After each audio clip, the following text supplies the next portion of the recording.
Welcome back to the 10th anniversary season of Why Blank Lost. I'm David Bloomberg, and last week, someone played the block a guest on us. But this week, I used an immunity idol, and my co-host Jessica Lewis used her knowledge as power, and there was also a Traders Canada shield in there somewhere, and I'm not really sure how it all worked out, but it means we overcame the block, and Omar Zaheer is Hello. Now that you say that, I broke one of those shields and the door handle into breakfast. Yeah. I don't know what I'm going to break on this podcast other than your minds. Ooh. We'll I see. like this. This sounds like an incredible way to start the episode. Love this very much. How do you break a shield? Maybe that's why they had to make them of special metals. But that's perhaps the case. I tried to put it over my head without undoing the clip, and my big ass head broke it. Yeah. It seemed like it was just going to fit, and it didn't. Well, But that's shoddy material, in my opinion. Yes. Well, getting back to this game, throughout the whole episode, we were watching Sophi, Rizzo, and Savannah talking about how they were going to pull a fast one on Steven and take his idol. While we knew that she couldn't do that, and the joke was going to be on them. What we did not know was this was an editing double bluff. We thought we would laugh at them, as did Steven, but they got the last laugh. Are we really going to jump right into just the horribleness? How could you not? Did? I addressed the elephant in the room. Yeah, we're not going to slow roll into anything. We're going right to the whole heart of this like shocking twist and turn of events in this tribal council. I was sitting there the entire time with, I think my jaw was just on my chest the whole time because I was like, what is happening? Did you look like this? That's after the votes for sure. What the fuck? Which is also similar to this. Yes. Yes. The entire time I was like, what is going on? It absolutely stunningly insane. Just insane. It was kind of fun because it was very reminiscent. I mean, less good than this moment, but like when you had Tony and LJ and Jeffra and Cass and Sarah Lucina at that tribal council, because it was like a ping pong of what was going to happen and you weren't quite sure. And there were moments where you think Tony's playing his idol. They're going to get it. Oh, wait, he played it on the wrong person. Oh, here comes LJ. Like maybe it's going to, oh, no. Okay. Now it's going to be Jeffra going, oh, wait, Cass flipped randomly. So I think that's kind of what this was like to me. Just obviously it wasn't as close of a vote, so it wasn't as fun in that way, but it was bringing something to the season that hasn't been there so far, which is really fun. Yeah. And that is true. Yeah. I will say there haven't been very many shocking moments. There's been a lot of like, oh, okay, well, that just happened. But this was definitely a shocking moment all around. And it was interesting kind of watching the build up to it because there was this whole like everyone thought they had the upper hand. Yes. And it was fascinating to just kind of know as the viewer, like, oh, we're in on something that they're not. But then it was like, shame on you for thinking that you knew what was actually going to happen here because nope, we're going to surprise you too. So yes, just crazy. And the reason that I liked it too was because sometimes there'll be a surprise in an episode like where you kind of know what's going to happen. There's only kind of one way it's going to end up playing out and you just have to wait and watch it. And it still can be iconic moments like Sugar and the fake idol, with Randy. Oh, yes. That's so funny, but it's the whole episode as a build up to that. Right. The thing that was interesting about this situation is that, say what you will about the decisions people have made up until now, but the game, yes, the game was, in my opinion, wide open this week. Anybody could have gotten the upper hand or played it in a way that put them as the top contender. And they all had different advantages and different relationships and alliances to potentially and different interests and game interests and end game equity that anything really could have happened. And if people wanted to thwart any advantage, they could have in their own way. And so, for instance, I feel like, Rizzo and Savannah, they're kind of in the leader's position to kind of win the game. So they just need to kind of like get Steven out and keep on rolling. Mhm. Sophie Yeah. B has been with them the whole time, but she is kind of, at this point, from what we've seen, perceived as the number 3 in that group, not as bombastic or as out there. And so she has the subterfuge of needing to do something, and she has a Mhm. secret advantage that nobody knows about, and she Which could take she Rizzo's was doing idol so great so keeping a good secret. until Tres Leches.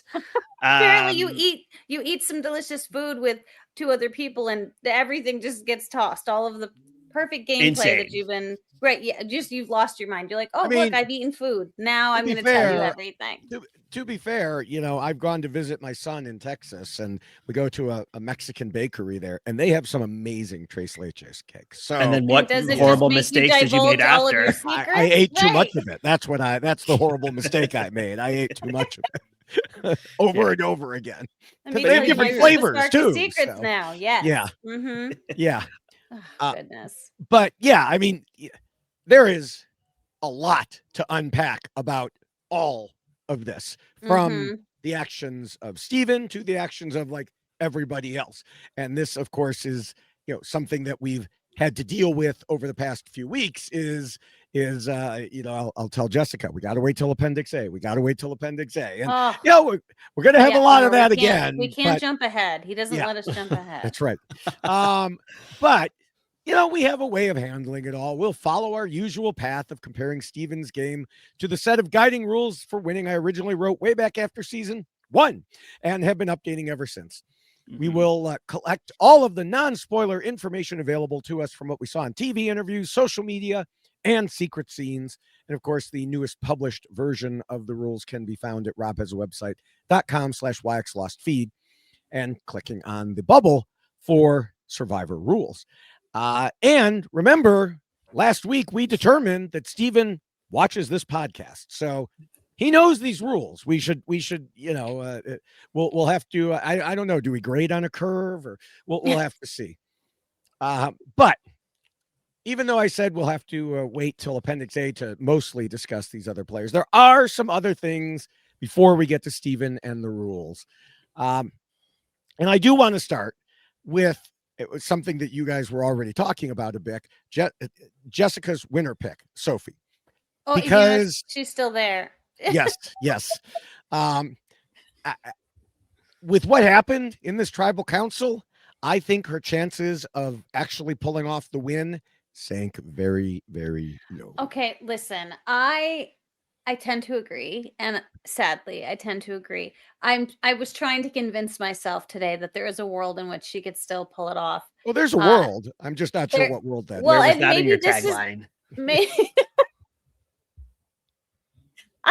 I have not had a winner pick since JT, Omer. So I'm very bad at this. So this is not a surprise that what is a surprise is she's still there. Honestly, they go out very early.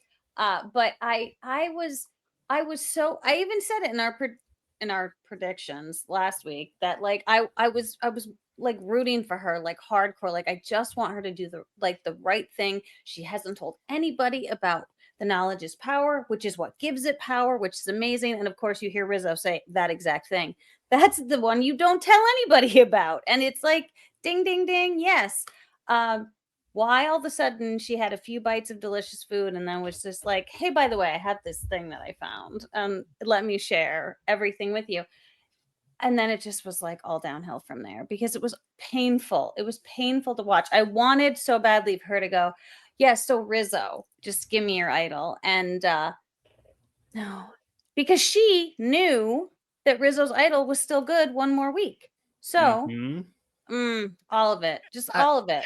Yeah, she did post. I don't know if you either of you saw this. I did her post. Yeah, she posted some explanations online about how Christina told her about Steven's voting block, but didn't know the details, which was funny because Steven later said, I explained all the details. So either they weren't paying attention or they didn't want to tell her. But and the thing was that she knew they didn't need it anyway, because by that point she knew all the votes were going on him. So she just wanted to do it so she could take credit in front of the jury. And she didn't use it on Rizzo's idol because she felt safe and Savannah had won immunity. But here's the thing, to me, those explanations are a bit contradictory. They clash. Mm-hmm. Because taking the idol would have been the move she wanted that would show the jury she deserved credit for something. Yeah. Right. She Yeah. needed to listen to her, was her grandmother? Her grandmother, Like, yes. yes. And Mhm. instead it fell flat. It's only going to hurt her with the jury if she makes final three. It feels like she's been the third wheel for Rizzo and Savannah for much of the season. And by Mhm. refusing to make a move specifically against one of them, I think that's how the jury is going to see her, especially, like I said, after this flop of a knowledge is power play. Mhm. And it can be reasonably argued that she was saved by Sage and Christina, who flipped their votes, even though, like I said, she posted to social media to talk about what she knew and why she didn't take the idol. The jurors don't see that, Right. before they make their decision. So in their minds, unless she gets to final three and explains it all in the short time that they have, I think it just comes down to she didn't take the idol and she made a wrong move and got nothing. I agree. Me too. Mhm. I think that she was in my favorite position. I'm freezing again. She was in my favorite position of everybody because if you have the one little secret sauce that you can put out at the last minute, that is what really, especially because late game moves are really what impress the jury the most because Oh, they have for short-term sure. memory like goldfish. So that is the moment. And you're running at, especially because you can keep the idol till 5, make it to Right. 4. No one can vote you out at 4. Very Mhm. powerful position to be in. And if she so, went into that vote knowing Steven was gone, yes. then yeah, you take Rizzo's idol because then you can use it next time. Mhm. And then you now open the playing field for who do we want to send home now because I'm safe. It Mhm. would have completely changed the final outcome of this game if she had Mhm. thought through that. If you really truly know Steven's going home, because Steven is a threat for sure to win the game. So, hey, I'm sorry I jumped ahead a little bit there. Mhm. Sorry. Well, about that's that. where I'm gonna shit on new era players for one moment, and I am one, so I can say this.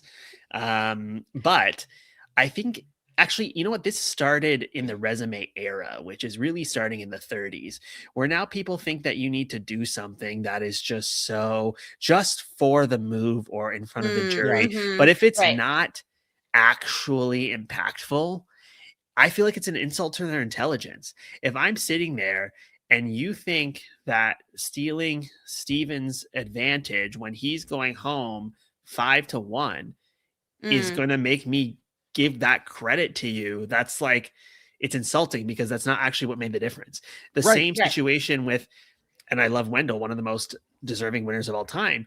But even when he stood up and was like, I'm going to make a big move tonight and plays the immunity idol for Laurel, it's like, that's not a big move. Nobody voted for Laurel. So like, that's Right. not, Right. Right. it doesn't make any difference to the game. Mhm. And Right. even like when Rizzo's playing his fake idol and is like, it's fake. There was no reason to do that. That doesn't actually change the game in any way. So if Yeah. I am a juror in that situation, I'm actually like insulted that you think that I'm going to be so impressed by that. I was more impressed by what he Mhm. did this week, which was undermining Sophi after she played loyalty to him.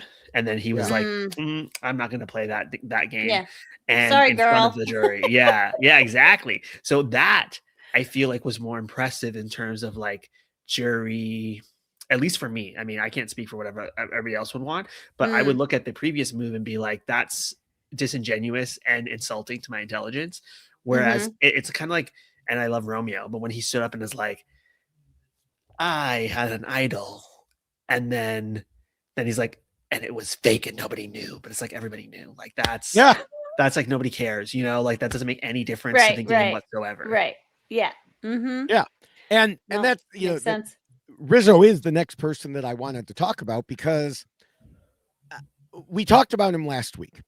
And I wanted to follow up because it was about how people weren't trying to take him out the same way they talked about going after Savannah. So we surmised he might be seen as the Xander of the season. And now, since Mhm. we talked about it, all of a sudden a bunch of other people have talked about it. And I'm like, hey, we were there first. Stop it. But I mean, you don't have to stop it, but Stephen actually talked a bit about that in his interviews and said that indeed he did not think Rizzo's behavior was landing with the jury in a way that made them consider him to be, well, that the others would consider him to be a threat. So Stephen at least wasn't worried about him.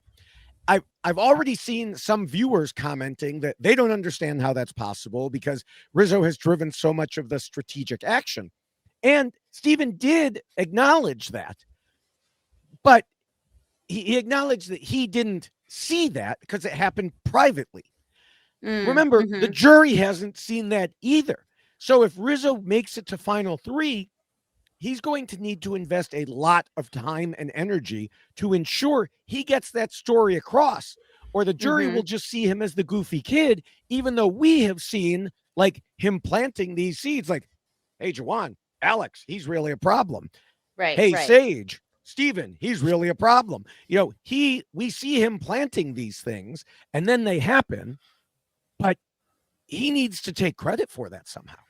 Yeah. I do think it's really interesting too that everyone seems so willing to tell Rizzo everything when like every time he's having a conversation with anyone, they're just like, oh yeah, no, this is who we're gonna vote for. Yeah, no, there's like no secret. Like, yeah, we're just gonna, well, you're gonna play your idol, right? Okay, so what we can just tell you what's happening. I just think it's stunning to me. Like, why are you being so honest with him all of the time, no matter who he's talking to? It seems like the other person is like, yes, nobody in this season. I feel like I thought Sophie was going to be the one, but she just destroyed that thought for me. That like diarrhea of the mouth. Like, I'm going to tell everybody everything, and I'm going to like tell you all of my secrets and all of my things. And like, can we just go back to the days when people didn't say everything to everyone and actually kept a secret? And it's I don't too much get to it. ask. But It I is, think apparently. I feel like I'm somewhere in the middle between these two, I guess, ideas, because I think that in terms of some people like Steven now, some people are saying that, Rizzo is somebody that is, potentially like a Xander situation. And other people like Alex, I mean, to be fair, I haven't really delved into all of these exit interviews because it's the first time in forever that I haven't done that. But I had read by somebody posted that Alex was saying that, yes, Rizzo wasn't a big threat. And I think some of the things like Jessica are saying are showing the skills that he has to pull some information out of it. But on the other hand, there's the other side of it where I don't think he's always aware when people are against him either. And sometimes things just work out the way they are. But I think what he needs to do, the way that the jury's out on Rizzo for me right now, is how much awareness does he have of his own game? That's what I want to see if he makes it to the final tribal council. What is he trying to pitch? Because I think that that's a big thing. It's kind of like these chef shows, Top Chef or whatever the fuck that you guys watch. But like, if you're trying to like, you have to prepare a meal for the judges. If you're like, I'm going to prepare a filet mignon, medium rare, but it's well done and under seasoned, that's not as impressive as somebody who's like, I'm going to make scrambled eggs and knocks it out of the park. And that's what they're serving to you. And I feel like, that's on paper from Survivor 42, Mike had a resume where we were like, okay, this could be like a high quality game, but it wasn't presented in the way that we thought it was going to be. And Marianne was like very aware of what she was giving to us. And it maybe wasn't as Michelin star, but it was like extremely accurate to what it was. And it tasted delicious. And that is what we needed in that moment. Whereas my concern for Rizzo is that, is he going to like oversell what he did? Because if he oversells what he did, like, I am completely responsible for all of you not voting for me at any point in time, it's like going to insult their intelligence because they made some of those decisions on their own and had nothing to do with him. Or maybe it did have things to do with him, but they're not going to want to hear I controlled all of you when they were making their own decisions. You know, I Right, think if he right. goes that route, he will probably lose at the end. However, if he can say, I capitalized on the situation, and, you know, when there was a decision to be made, I maximized my success. And I had some breaks that went my way and others that didn't. I think that the jury will respect that a lot more, and he would have a good case to win. No, that all sounds like a very fair assessment of the concerns I also have for his end game. Because if you are so high on yourself, which it appears that he is, he might not know enough to present himself differently in the final. And I hope he's just battle. having fun with the camera, you know, Right. because if you Yeah. are, we all have fun with the camera. We know that we're monsters, but you can have fun. It's like what you say to the confessionalist has to be different than what you're presenting to a jury and what your Mhm. individual conversations are. And Mhm. if that can happen, then I mean that's how some of the greatest players ever are, like Suri. Suri talks to, and Rob Cesternino, they talk to the camera in a very different way than they talk to other people. Right. And that is part of their success. Yeah. A big part of it. Yeah. And I mean,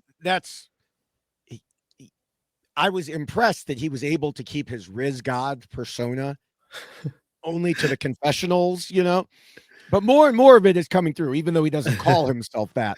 Yes. Initially, I thought that was cringe, but now I Yeah. think it's kind of funny. I know, me too. But it's, yeah, you're exactly right. We've seen him do these things where he plants these seeds, he talks to people, and then the result ends up happening. Mhm. But he needs to explain that and explain he was Yes. doing it intentionally to, you know, if he goes in there and he says, ha, I had this idol the whole time and I fooled everyone with this idol, they're going to roll their eyes and he's not going to get anything. He needs to talk about the strategy that he was doing more, Yeah. but not in a way that the takes away scenes. agency from Right. other people in terms of like, Right. yes, they all Mhm. still made their own decisions and they were playing their own Yeah. game. Right. And it's not, you know, they're not all puppet. And I'm not saying that's what he's going to do, but that would be my Right. concern for someone Yeah. that is young and gets overexcited about what they're doing, because we've kind of seen that before. Yeah. And that's like human nature. But it's Mhm. very easy to get caught up in the moment of what's going on and not realize, you know, Yep. the bigger picture. But if he can do it, especially at the age of 25, very impressive. And I Yes. think that he I feel like could be the front runner to win as long as he can get to the end and pitch it right. Because Yes. someone like Savannah, who I think is so funny and such a good character, and we brought villains back, but in a fun way, she could be rubbing people the wrong way in a Mhm. sense that, like, Right. you know, I think it's so fucking funny to be like, Jawan, do you really vote me out tonight? And Yeah. like really like rub it in on the way out. I think that's so funny. But we saw Katie didn't like that when Tyson did it. You know, like people don't. Mhm. Yeah. And I would say when I got voted, I'm sure it's the same for you, Jessica. But when I got voted out, I didn't like love to hear from Mike that like, oh, I loved you and I didn't vote for you. But it's like I know you're on a split vote, so it's like I like that's like I know like that seems disingenuous, you know what I mean? Like I Yeah. want to just hear it be owned and be Mhm. but that someone else might want something different, but that's personally what I wanted. But I think that people in that moment, it's a very intense moment, and Jawan could look at that and be like, that's so funny, I'm gonna vote for you, or he could be like, I'm never voting for you. Yeah. And I think that that's what could trip her up and that could give Rizzo the advantage. Yeah. Mm. Well, I'll talk more about what I think will happen when we get to our predictions. Don't want to give it all away here, although I think I've pretty much given a bunch of it away. But I do want to move on to something we haven't really used. I'm not sure if we've done it all season, which was our semi-regular segment, which is called Jeff Probst is Wrong About Blank. Because surprisingly, there hasn't been much that stood out in that area, or else he's at a higher level of wrongness so that it, you know, needs to rise to the occasion to be mentioned here. But Jeff said just a few words at the beginning of Tribal Council this week that made me bring this back. He said there's been a lot of talk that since the merge, it's been a very fluid game. And I'm like, wait, what? Yeah. No, sorry, that is false. It has not been a very fluid game, at least on one side. Rizzo, Savannah, Sophi, they have stayed locked tight. Locked The in. only fluidity has been people sloshing around outside that core group like waves hitting up against It's an island. Tolkien-esque. Yeah. Yeah. I mean, the island isn't moving. The game has not been fluid. It's been the same people moving forward while other people get dragged out by the riptide. That's a fair It's point. aggressive. Yeah. But it's part Yeah. of this, what I call the propaganda, where he makes it sound like there's a lot more happening than there really is. It's kind of like how a loved one's visit is so much less interesting than the letters. Oh, yeah.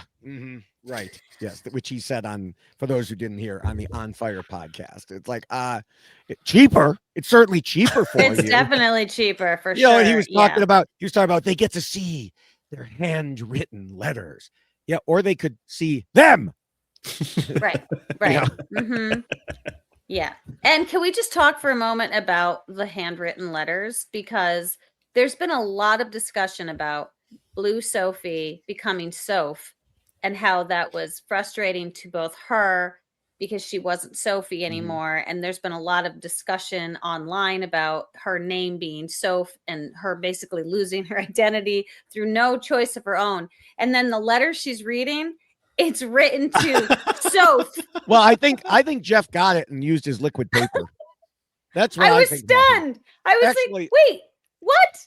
I think people are being too intense about that. I think probably what happened was, she just reclaimed her name again this Sure. episode, Which was funny. So, yes. And they changed the intro. The intro titles. Yeah. Yes.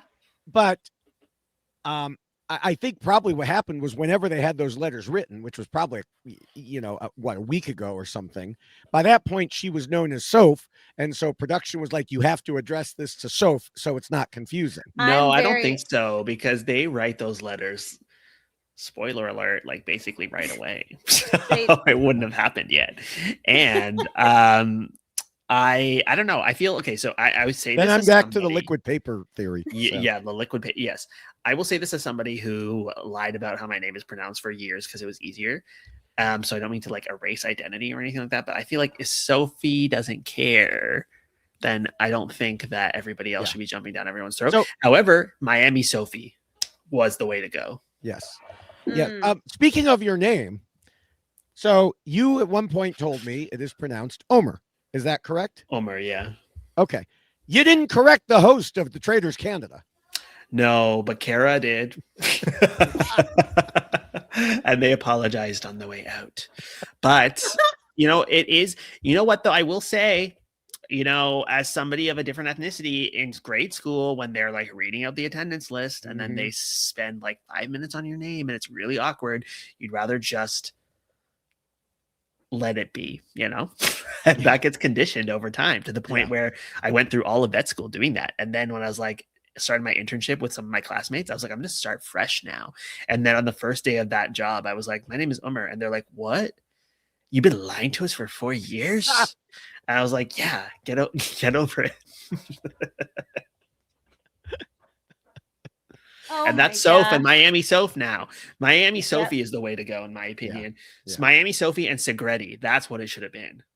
Well, they should have done last names. Last names would have been great. Oh, who was the one who didn't want the 3 syllables? I need to text someone and find out. Yeah, I don't know.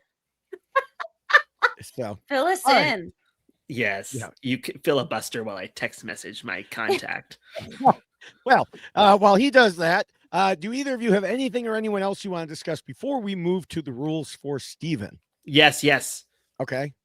I found out. We're supposed to be filibustering and you're still texting. You're right. What is happening? But there's one thing I cannot let go of. Okay. Is I think the underreported story here is what Sage and Christina should have done. Oh, well, we'll get to that in Appendix A. Okay, great. Yeah. You can't jump ahead, remember? Yes. Right. It's too confusing. So it's like giving someone the wrong pronunciation of your name. For 4 years. For 4 years. I mean, really 24. All right. Well, there were, of course, other things going on, and some of it is already on my TikTok and YouTube and will be at David Bloomberg TV. And of course, before we get to how Steven did, we want to mention that the rules we are about to discuss come in a shorter and much more colorful version in poster form. Go to robhaswebsite.com/yxlostfeed, scroll down to the poster, click on it, and order it because it is on a 20% off holiday sale. That's right. And, it's already December 12th. Mm-hmm. Hanukkah starts in 2 nights. So luckily it's 8 Listen. nights. So if you order right now, you might be able to, Jessica might be able to get it for you in time for that. And order it right now for if you want it for any other holiday as well. That's So I just mailed 4 out this morning. right. So yeah, so all right. keep purchasing That's right. through the holiday sale time. And again, that's robhasawebsite.com/yxlostfeed. And, in addition, I don't know, we don't control the shipping of these, but you can get the poster on a t-shirt or the checklist on a t-shirt, which I'm also wearing. And, those, as I mentioned, I believe are still on, I think, unless it's over, an RHAP Black Friday holiday sale if you're a patron. So if you have codes for that, definitely use those. And you know what? If you want to get it for yourself, it's okay. You can still use the holiday sale and give it as a gift to yourself. That's We're right. not going to complain. It's fine. We're all adults here. Buy what you Yes. want. It's Yeah, fine. exactly. Yeah. All right. Well, last week, everything was coming up Stephen. And it looked like it was going to happen again when Sophie's plan to steal his block of vote fell flat. Little did he, or we, know that it didn't matter. To use his words, the die had been cast. Those who should have been targeting the opposing alliance for weeks once again turned on one of their own, him. So many of us were stunned while we watched. Now that we've had a few days to think about it, what can we conclude? At RHAP, we know Survivor, and we know why Stephen lost. Now, the first and most important rule is, of course, to scheme and plot, and Stephen certainly knew that. He was making alliances from the jump. We saw him connect with Matt, then separately with Jason, plus MC, plus Matt and Christina, then bringing in MC to that, and so on, to the point that he said in interviews that he was aligned with everyone on Hina. He said at one point in the game, and then again in interviews, that MC was his closest ally, and she voiced a similar thought. What we didn't really know until he told Dalton Ross was that he had a third member of their tight alliance, Jason, which they formed on day 2. Of course, that didn't make it through the swaps, and he was also tossed around enough that he needed to build new alliances each time. But he did it and even survived the situation of being on a tribe with 3 original Uli members. And he helped convince everyone else that Shannon had lost her mind, which didn't need much convincing, as the reason for him still being there.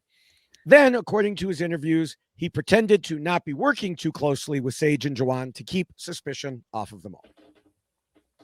I'm in a womb right now. You're in a what? A womb. A womb? Yeah, Is it a so womb I'm with a remember view? this. Yeah. Oh. That's why it's so blurry and moist. Yeah. First, I was trying to figure out how that connected to Steven. It took me half a second. I've mostly put her out of my mind. Yeah, goodness. So, there's so many things you can remember from the womb for sure. yeah. Oh, goodness. Yes. I do think that Stephen had a very fascinating way about the strategy that he had going into this game because he was very aware of himself. And I think that benefited him so much with how he ended up playing the game because he knew he's a rocket scientist, for God's sakes. Like, that's like incredible. And he didn't want to lose that part of himself. So he wasn't going to not divulge that, but he wanted to represent himself in a way that wasn't in any way threatening because he was a rocket scientist. So he managed to find this way to still have a strategy that was aware so much of who he was and how he was presenting himself. It was allowing him to move about so many people and have these relationships and form these bonds and these alliances with multiple people across every faction of the various groups and groupings that we saw throughout the entire season. So I really was impressed with how he fit in wherever he went and seemed to really make the best of the situation wherever he ended up. Mm-hmm. I really think that Steven was my winner pick. I think that Steven has a lot of like he's like the prototype survivor player that you would bet on, more than often Mm-hmm. than not, because he is not the most of anything. He is well, actually, Mm. he could be maybe a bit too friendly because he seems to be everybody's best friend. You want to be in the middle of everything, basically. And Mm-hmm. that's the best way to kind of advance forward because whatever the reason people are voting out threats, they'll clip all the people at the top. And if you can be in the middle of everything and not the worst, then you're in a good spot. However, Mm-hmm. and actually relate a lot to the way Steven played the game. I think that he and I actually played very similarly in the early part of the game, which was basically aligning with everybody, which is what I said I would do before. But the issue, I think, and again, I have not listened to all the exit press, to be fair. So I could be talking completely out of my ass, and I'm going based off of the 90-minute broadcast that I see every week. I think that there were two things that didn't go Steven's way. Some of it was bad luck, like MC getting voted out when he wasn't Yes. present. Yep.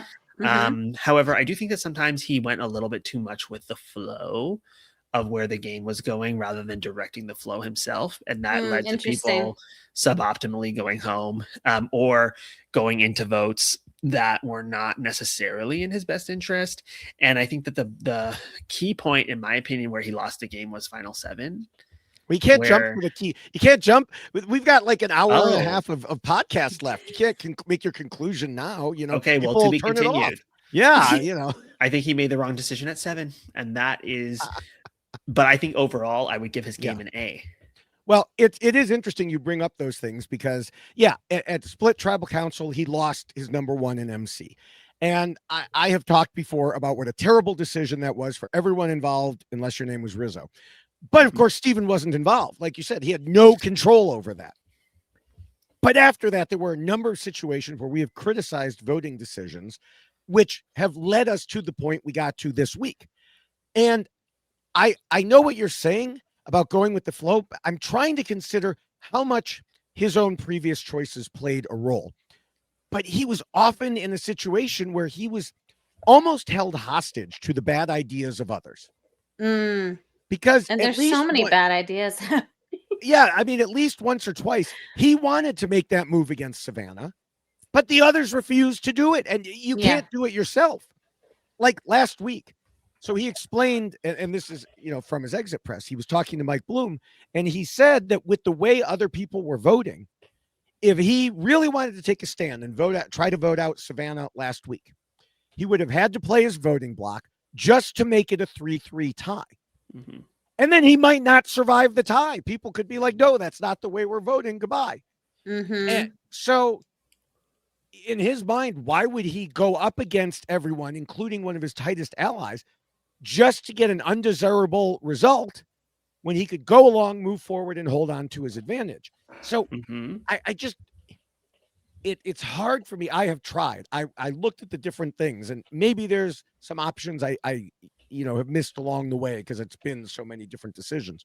But it doesn't feel like he had the numbers to change those decisions because the people he said were his allies would make these bad decisions and say, you have to go along with them because there was nothing else he could do.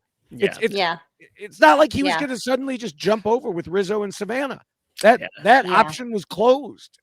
So I do think it's interesting that one of the biggest, I feel, complaints that people have relative to Survivor is this, like the pagonging, where people are like, oh, it's so boring because you just have this order is kind of already, it's predictable, right? Because people are kind of being taken out in order. And here we see that is not what's happening because it is so unpredictable. And it's like, well, I'm mad at this person, so now that person's going to get voted out. And we're watching it going, what are they doing? Like, could we just go back to a pagonging? Well, it is a pagonging. It's a pagonging from a minority position. Right. But the problem is like, it's not being controlled the way that you would think a pagonging is supposed to be being controlled. And so this is what makes it so frustrating, where the rhyme or reason that it's happening doesn't make sense, but it's working for the minority faction because it's making sense for them, their game. So it is definitely very, very frustrating to see. And I do think that Steven found himself in a very odd place because he's not in that minority position. He is with the individuals who are resulting in paganing themselves ultimately, which is insane. Like, take control of the game if you want to have control of the game, instead of just continuously giving it to the minority group, which is what we're seeing happen. Yeah, I agree. I think, and I will say, to Steven's credit, I very much, as of recently, understand what it's like to have idiots that you're working with, that you cannot just get them to be like, what the fuck are you doing? So I do get that. I mean, you look at them like this. Yeah. Now I will say Trader is a little bit different because there is such a time constraint. There's different goals, different whatever, different, also very much a huge time constriction compared to Survivor, where, and even within the new era, I never played 39 days like some people here. Listen, so much better. I'm sure it is. Everybody wants to do it, but it's not our choice. But there's still, the default on Survivor is you're playing the game, and then the off-camera times are very short, relatively speak. I mean, they felt like a long time, but they are relatively short, in the grand scheme of things. Whereas on Traders, very time constricted on the times where you can actually talk strategy and like talk to like 17,000 people and get them on the same page, and people run away with idiotic ideologies. Whereas on Survivor, at least everybody has the same goal to get to the end and win.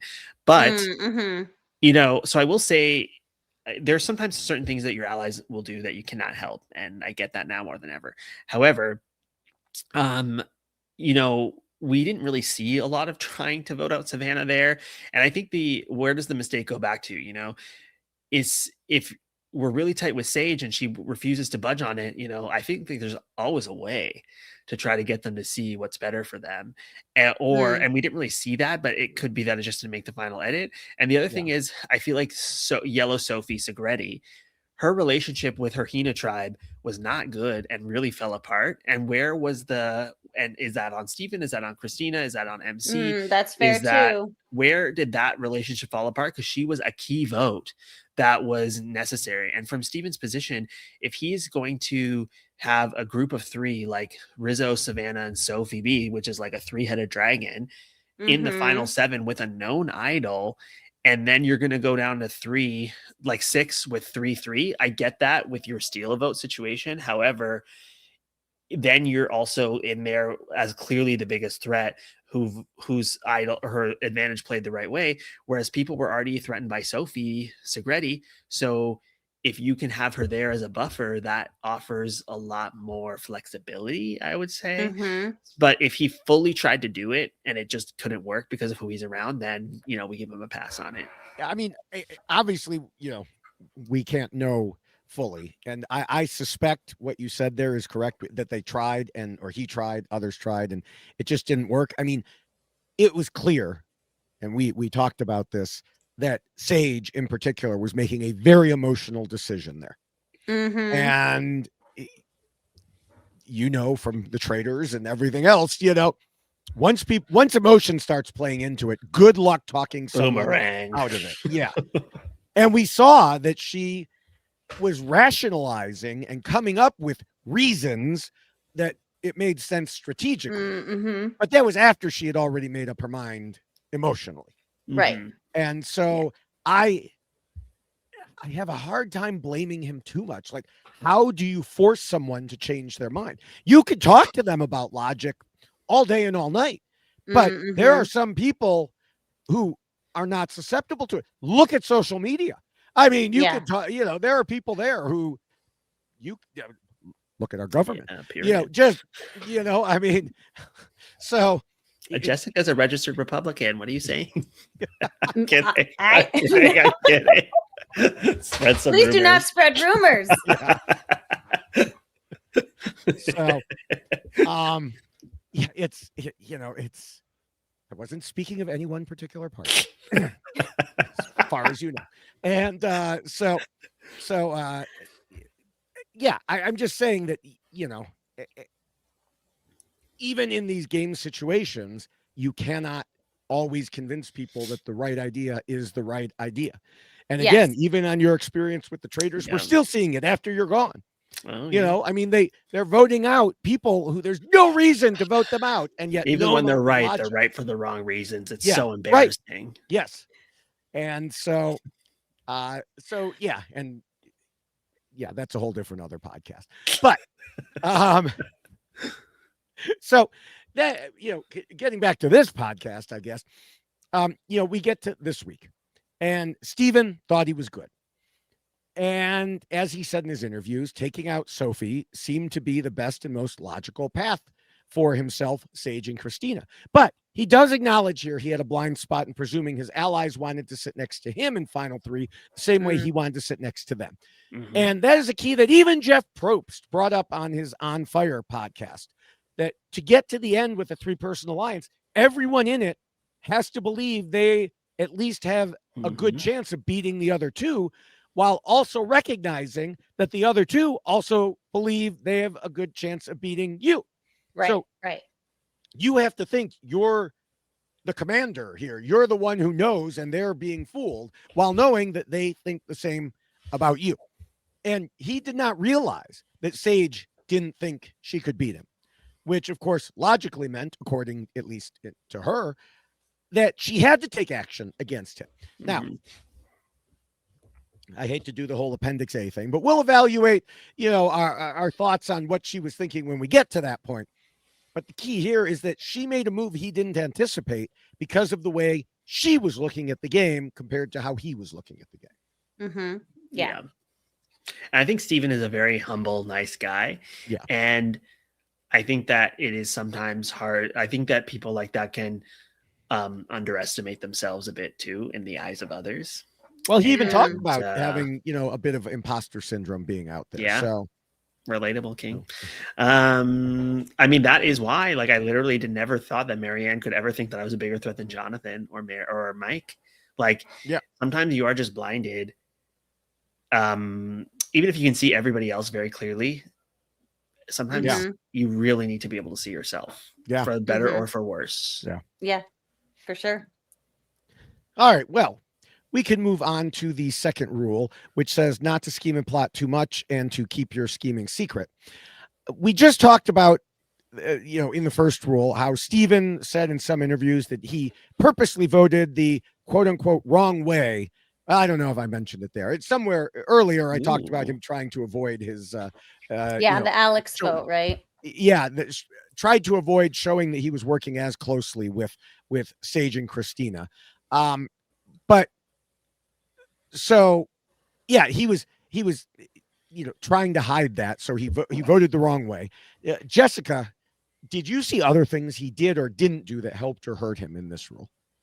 Well, I think that the quietness of how he was trying to play was part of the issue that led him down the path he found himself in. And it's something that, Omar, I think you were really kind of touching upon, is that he was kind of a little too nice and didn't want to push because he didn't want to offend the people that he thought he was playing the game with. And if they wanted to make a decision, even though he didn't think it was the best for his game, sometimes you have to pull a Rizzo. And I hate to say that I'm going to be referencing Rizzo in that way, but I am, because Rizzo was planting seeds as to why this person needs to go. And he was making it about the person he was talking to, right? And giving them the reason why they needed to want to vote this person out. It wasn't about Rizzo. It was about the person he was talking to and their game. And if you can convince that person that the individual you want to go home is actually negatively affecting them and their ability to move forward. And I think that's what Steven was really lacking here. He wasn't utilizing that part of himself to convince those that he was with that, like, oh no, maybe there's a better option here. Maybe we need to look at this differently. And so I think that that's really where he fell off as far as his scheming and plotting is concerned, in protecting himself and his game to put himself in a better position in the end. That is a downfall of playing in a way where you are very amicable to everyone as well, because there is, you know, there's a time where you're like, it's like, whose name can I even say? Because I'm kind of good with everybody, you know, and that so that's why sometimes it is helpful to have like a very clear opposition that you can go up against. But then on the other hand, there's risk to that too, because if you have enemies, they might get you out. So I think it's a tightrope when you have a relationship with everybody. Yeah, for sure. I do wonder, and this just occurred to me, so I'm an engineer. I hired, I managed a bunch of engineers, and a lot of engineers think like an engineer. And then you would have the lawyers who would think like lawyers. I spent a lot of my career translating between the lawyers and the engineer. This is what they actually mean. And Stephen is a rocket scientist. I'm going to put him in the engineer category. He may disagree. I don't know. I'm going to put him in that category. And so the way he thinks about convincing people may simply be much like one of my key employees would think this way. He would be like, he would be talking about our boss, who was a lawyer, and would say, well, all you need to do is lay it out for her. Show her that this is the reason we have to do it this way. I'm like, that does not work with her, because she's not only a lawyer, she's high up in a government agency, which means she has to consider all these other things. And once she's made up her mind, she's really hard to budge. So you can lay out all the facts. That doesn't mean that someone's going to change their mind. Right. Rizzo, on the other hand, has this sales sort of background. And at least I believe, if I'm remembering correctly. And so he knows just laying out the logic is not necessarily the way to get someone to buy something. Because a lot of people don't need to buy whatever it is you're selling. So the key is to convince them that they do need to come around to your way of thinking. And I wonder if those two things played a role in just the difference. And this is, I mean, literally spitballing off the top of my head. It just occurred to me as you two were talking. So I do wonder if that played a role just in the different ways that people are used to dealing with things. Oh, I think it definitely did, because you go into that game bringing yourself into it, and if you can recognize the strengths that you have relative to the abilities that you have and utilizing them appropriately or correctly in the game, it can be great, but it can also work against you. And I think that's why we've discussed whether or not you tell people what your profession is, and is that a good idea or a bad idea. And because people's professions might come with beliefs by others relative to your profession that might not be true, but that's what they think of you. And so it is very, you have to kind of fine tune yourself and have a really good understanding of how do you interact with other people? How do you come across? What parts of you do you need to keep in a box? Which is something that someone told me before I went out to play that game, where like you have to be constantly thinking about all of these other things. And while it might be killing you inside, and you want to say that thing to the person that you're talking to, you smile and nod and okay, yeah, that's great. And that's just what you end up having to do at times. And so I do think that there is a lot to be said about your profession and who you are as a person when you come in to play this game, because it will determine, I think, how you're going to be interacting and how you're going to be seen by those around you. It is. I do want to go off on a slight tangent here. I guess it sort of applies here. Just want to point out to everyone who says, "Oh, you should hide your profession." Stephen was a rocket scientist and did not hide it. He was in no way voted out for being a rocket scientist, which is fascinating. So this just goes back to the things I know. This goes back to the things we have been talking about, which is, in most cases, you don't need to hide it. Savannah wanted to get rid of Matt, so she determined that people who stopped being a financial manager are sociopaths. Yeah, but she didn't care about the rocket scientist, apparently. So people are going to make up reasons, whether or not you say it, whether or not you have a scary type of thing. Sam talked about this when he was on with us and said, everybody in the game is potentially a threat, because otherwise you wouldn't have been put into the game. Sure. I don't care if you're a waitress. It could mean you're very good with dealing with people. Yeah. And so I don't care what your job is. Someone can find a way to weave it in there and say you're dangerous, or they can just ignore it if they don't care. Yeah, I agree. I don't care, and I never cared, and I think that nobody should. hide their profession, but whatever. We've had the discussion many times this season already. Yes, we have. Yeah. Yes, we have. But yeah, as far as finishing up rule 2 here, I didn't really see any other issues. By the end of the game, it was fairly obvious the group was split into two, who would sometimes unify as one, sort of, and sometimes he would talk to Rizzo, like you said, about the things he planned to do. I don't know. It didn't seem like rule 2 really contributed here. Mm-hmm. So we could move on to the third rule, which tells players to be flexible. And Omar, we talked earlier about how Steven was aligned with everyone on original Hina and had to make moves as things went along. And you even compared it to the way you played. So overall, how do you think he did in terms of being flexible? Yeah, I mean, I think he was very flexible because he had a lot of different relationships and how to get those across. Almost too flexible again in a way, because it's like, if you are, well, I guess he was pretty loyal to his clients. They just weren't really loyal back, which was part of the issue, when maybe they should have been. But I think he did good with that. I think there's something like, I think you can either be, I think anybody but me is a good strategy, but not if it's too literal. Like, I never actually thought Sandra was anybody but me, because when it was her ally on the block, she tried to save them and gain agency. So I think there's a fine balance to strike with that. Almost anybody but me doesn't quite have the same ring to it. You know? Right. I think that's how it should be, though. Yeah. So, I mean, I think it's pretty clear Steven was playing with flexibility, but like I mentioned earlier, there was only, in my opinion, there was only so much he could do because the so-called fluidity Jeff claimed was there didn't really exist. Steven was never going to break into the Rizzo Savannah Sophi alliance. I mean, look what happened with Yellow Sophi when she tried. She was like, I'll switch over here and join them. That lasted for one vote. So his opportunities were limited to what the others around him allowed. And they kept making a circular firing squad that reduced his options even further. Very unfortunate for Steven. Yeah. Poor thing. So we can go to the fourth rule, which tells players not to let their emotions control them.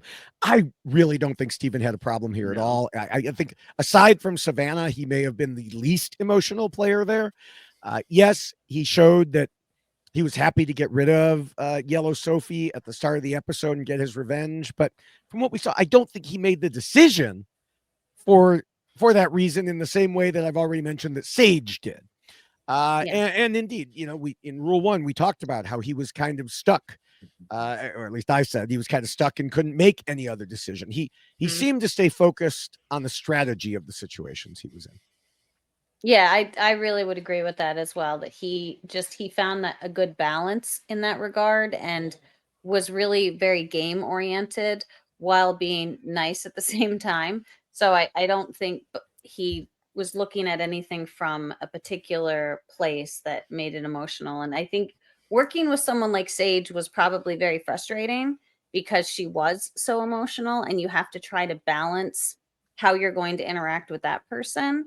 And so that was probably very difficult, I think, for him, because they're clearly playing much different games and she is making very emotional decisions. And if you're trying to point that out to someone, it might not go well, which is probably part of the reason why he didn't. I don't know what you're talking about. Every time in recorded human history that a man has told a woman, you're being emotional, you need to change your mind, it has gone perfectly well. I don't know what you're saying, Jessica. I totally think it would have went great for him. I'll push back, though, on Sage being emotional all the time. I feel like she made one emotional decision. I agree with you on that. I was actually going to say the same. I think that sometimes she comes off as more emotional than she actually is. But I think a lot of the time, or especially before the Sophi decision, I think a lot of the time she was making solid decisions. Well, but and that Sophi one really overwhelmed. That was such a big one. And so that's why I said, like, in that moment, that was really like a game move that had negative implications across the board. And that was really the time where he needed to step up and say, hold up, this is not, you don't play Survivor this way. This isn't how you make decisions. But that's a very difficult conversation to have. And so I don't think he is someone who can necessarily relate to making a decision like that emotionally because it's not the type of person he is. So that was probably a very difficult place for him to find himself in when this is someone in your alliance, Right. someone you want to vote with. You need this person moving forward, and they're making a terrible decision in that moment. Yeah. Yeah. And I would say now, by saying that she's not making usually emotional decisions, I'm not saying she's making correct decisions. I'm saying she's making incorrect decisions based on incorrect logic. Yeah. But she's still trying to use logic.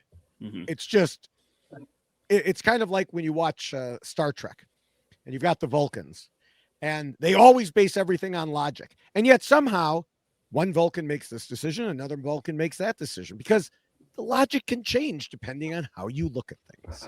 Yeah. I mean, I think that Sage was playing a very strong strategic game and making very good decisions and had good instincts. And sometimes, like Steven, I feel like went against those instincts sometimes. Like when MC went out, she wanted to vote for Rizzo and she went with her allies rather than her own instincts. But she had the right kind of idea. I think that, so that's why it was a bit surprising because I feel like she's been so off base the last 2 weeks. But before that, I feel like she was playing one of the strongest strategic games out there. But and especially if her move had hit at 8, where she flushes 2 idols and gets out Savannah, like that would have been really good for her game. It would have. I did think she was trying to get too much done. I said it at the time. It's like let's focus on one task at this tribal council. You're trying to do 3 things at once. It might not all work out that way. So but I feel like it should have, because I also feel like Sophi made a mistake at that tribal council too. Like I think the plan should have worked. But it didn't. Yes. Much like the plan should have worked this week for Steven and it didn't. Right. And last week for Sophi and it didn't. So, all right. Well, the 5th rule reminds players they need to pretend to be nice and play the social game. Omar, I don't think we have heard anyone say a bad word about Steven personally. I don't think he's pretending to be nice. He just is. Right. I mean, we did see the jurors rolling their eyes at his metaphors, and I think Rob talked about it. I don't remember if it was on Know-It-Alls or on the recap with Shaheen that was saying, the metaphor seemed very prepared about the shins and the coffee tables. But other than that, how do you think he did here? I think he did. I mean, he did really well. Very amiable, very likable. I don't think he was forcing. I think that's just who he is. He's like a golden retriever. Yeah. Yeah. The golden retriever rocket. The only tolerable dog. Yeah. I said it. Oh, you're in trouble. I am so insulted. I have 3 dogs like in the view. One just was all cuddled up. You didn't hear. We knew that Omar isn't a big fan of dogs. We knew that. So I'm sorry. Until my kids got their own dogs, I wasn't a big fan of dogs either. So but it'll happen someday. It was a very big shock to them, that the way I switched. So my kids too. I was like, I'm never gonna have dogs in my house. Now I have 3. In 5 years you'll have a bird and it'll be great. Better than this. No fur on the couch. There you go. Well, it can perch on your shoulder during podcasts. Yeah, poop. Perfect. Well, Yeah, that'll be awesome. I'll look forward to that. Yeah. That'll be great. It's probably a fetish out there. Not for me. Yeah. All right. Well, the 6th rule warns against being too much of a threat. And here we have an issue. In episode 10 alone, Blue Sophi told us in confessional that Steven was good at the game, very likable, and good at challenges. Yellow Sophi told Savannah that Steven was a huge social threat and separately told us he was extremely well-liked by everybody on the jury, great at making relationships, and brilliant. Rizzo and Savannah both talked about how much they liked Steven, but knew they needed to get him out as a threat. Again, that was in one episode a couple weeks ago. Yeah. Then on social media, as part of Sophie's posts this week, she said Steven was friends with every juror and already had 2 immunity wins. The only perception that mattered was the jury's. So, yes, people definitely worried about him. And Steven said in interviews that he was aware of the situation. As he told Mike Bloom, from the start of the merge, quote, I kind of knew I was being perceived as a threat from that perspective. And the fact that I had survived the vote with Shannon, I mean, I was the one yellow member in a sea of red. And all the other swaps where someone from Hina was on the bottom, they were sent home. So people were like, Steven's doing something. They should have thrown the challenge. Well, and the question, of course, is how he handled it from there. I mean, I think that he did well, but he was stuck in a position, and that's the thing is, I do get why they had to get him out here to some extent, because all he has to do is win an immunity or 2, or even 1 immunity, and then he can win fire, and then he is facing a jury with all of his friends. Right. So I do understand that. And I think that is why it was such a mistake to get Sophi out at 7. That's why I think that so much of the game hinged on making sure that did not happen. And that was a time where you had an advantage and an immunity necklace, and you do whatever you possibly can. But the thing is, maybe he did that. That's not what was shown on the episode. Right. But that's where I think threat level management was an issue, was keeping around someone like her a little bit longer. Yeah, I mean, again, him talking to Mike Bloom, he mentioned that he was trying to lie low to minimize his threat level as much as possible and deflect people away from himself. And he said it kind of helped that people were very willing to flip on their allies. And I think in hindsight, probably should have suspected that maybe that would happen to me. But I was like, no, not me. They love me. They're telling me the truth. We're awesome. Yeah. So, they just do that to everybody else, not me. Yeah. I'll be fine. He should have just been like, fuck you, Christina, or something crazy at camp to like really make people hate him. Yeah, he's not likable anymore. Trip Savannah on the way to the water well. Depending on who it was, that might have earned him points. But I don't really know what more he could have done, because and we'll talk about this a bit more when we get to Appendix A in a few minutes, but he was the 3rd biggest threat in the game when there were 6 people. That is, you talked about it earlier, Omar. That is as middle of the road as you can get. Was he 3rd though? I feel like he was maybe the biggest, because he gets to the end with Rizzo and Savannah. All his friends are on the jury. I mean, I think they're running for him. I think even in Sage's mind, he was 3rd, because the way she has described it, I disagree that though. I mean, maybe 2nd to Savannah, but like if Rizzo was a bigger threat, then she could have gone for him. But they were sure Rizzo was going to play the idol. So, I mean, yeah, and that's the problem. Even if you're 3rd, the top 2 were definitely immune and believed to be immune. Mm-hmm. So, even being almost smack dab in the middle, there was still a large jump. It was like 1, 2, 3, 4. For those of you on audio, I dropped my hand quite a bit. There is a large jump between him and the next 3. Mm-hmm. And because he has won challenges, he is smart, he is well liked, all those things I mentioned at the start of this rule. And you can't make yourself, other than like you said, Omar, it's hard to make yourself less well liked, less smart, less of a threat. Once you're there, you're there. But I think he felt comfortable that the other 2 were still above him. Mm-hmm. Yeah, and I think he just put a lot of faith into the relationships that he had created with those people. Like, he wanted to go to the final 3 with Sage and Christina, thinking that they wanted to do the same thing.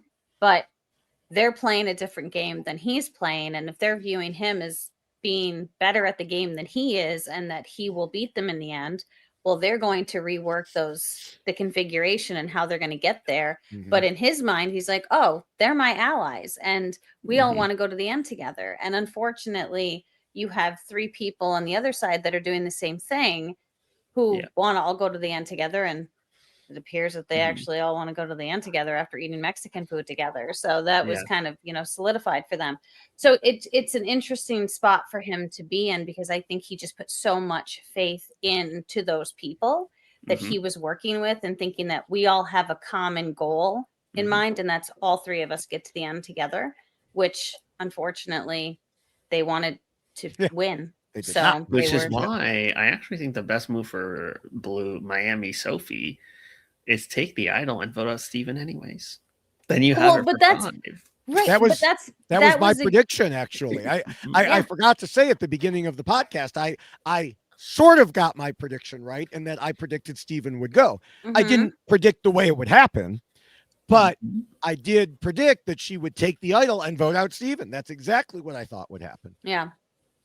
Yeah, that would have been, because it does, again, it makes sense to vote Steven out because he is a threat and he is likely to. I even said last week, I see a Steven win. Like, I could see that happening, but he's got to get there, obviously. And I do think that Sophie could have accomplished all of these goals, gotten rid of Steven, gotten an idol for herself, made a splash in front of the jury, actually utilized the knowledge is power appropriately. That would have been fantastic. Great final tribal council speech for her to make, right? And Rizzo and Savannah, one of them will not be immune at 5, and she is immune. So they're Christina and Sage are not going to turn on her. Then you can vote with them against either.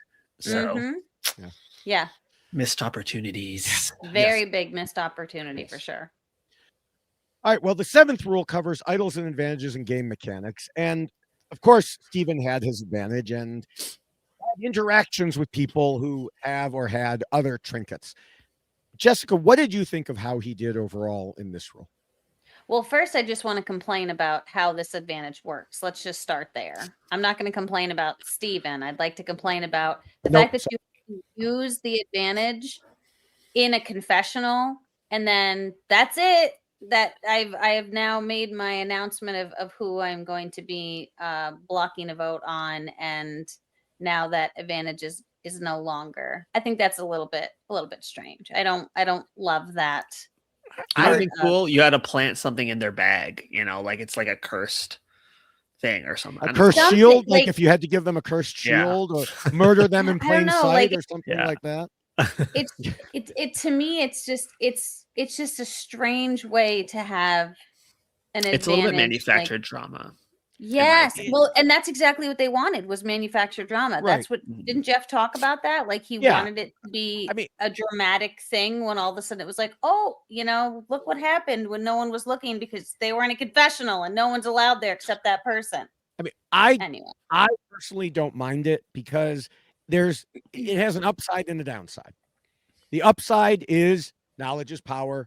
Can't take it. Although she could have taken it last time, because he still had it. True, and that is true. The downside is he has to make a decision before tribal council, so he doesn't know what the happen. Right now. It's not. There's some precedent for this though as well, because the original hidden immunity idol had to be passed before tribal council. And so when everybody's like, what is Terry going to do with his immunity idol?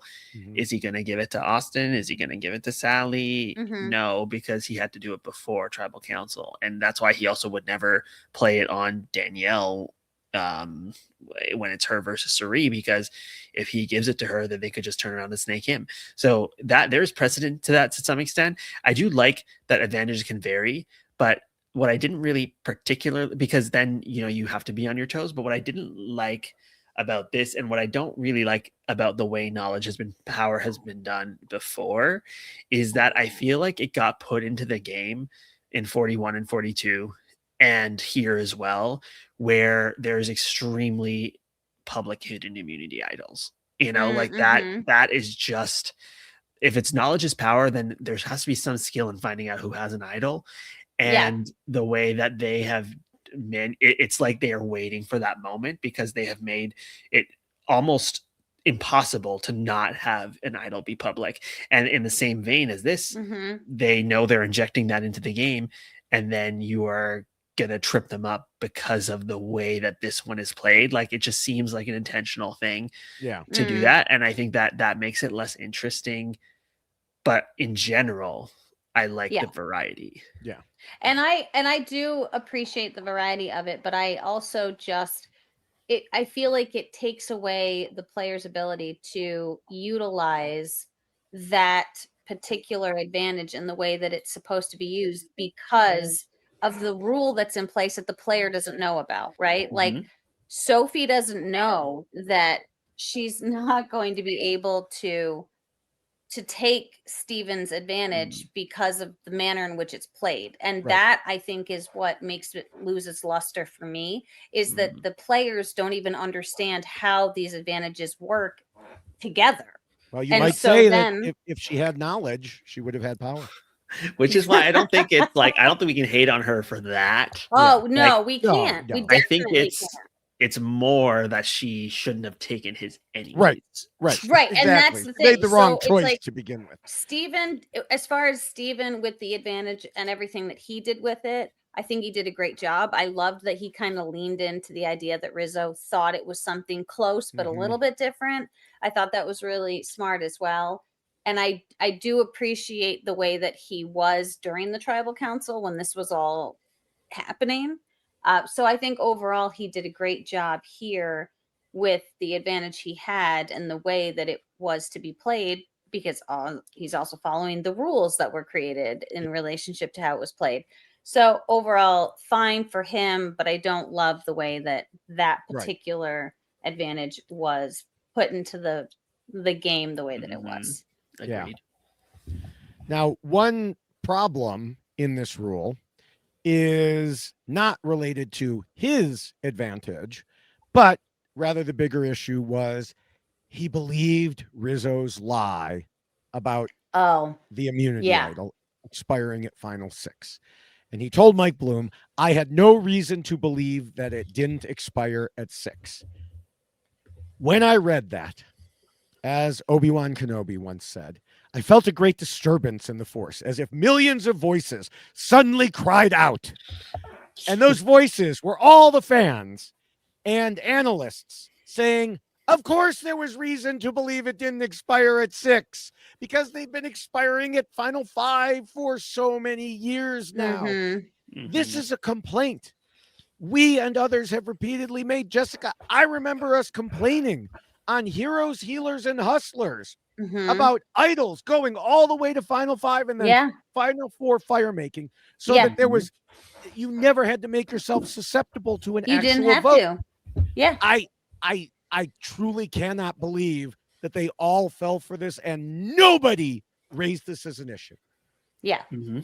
And the fact that Sophie also knew that that was not true, because she was part of the creation of that, you know, the lie, if you will, of convincing people or saying that, makes it even worse that she didn't take the idol, because she knew that it was still good till 5.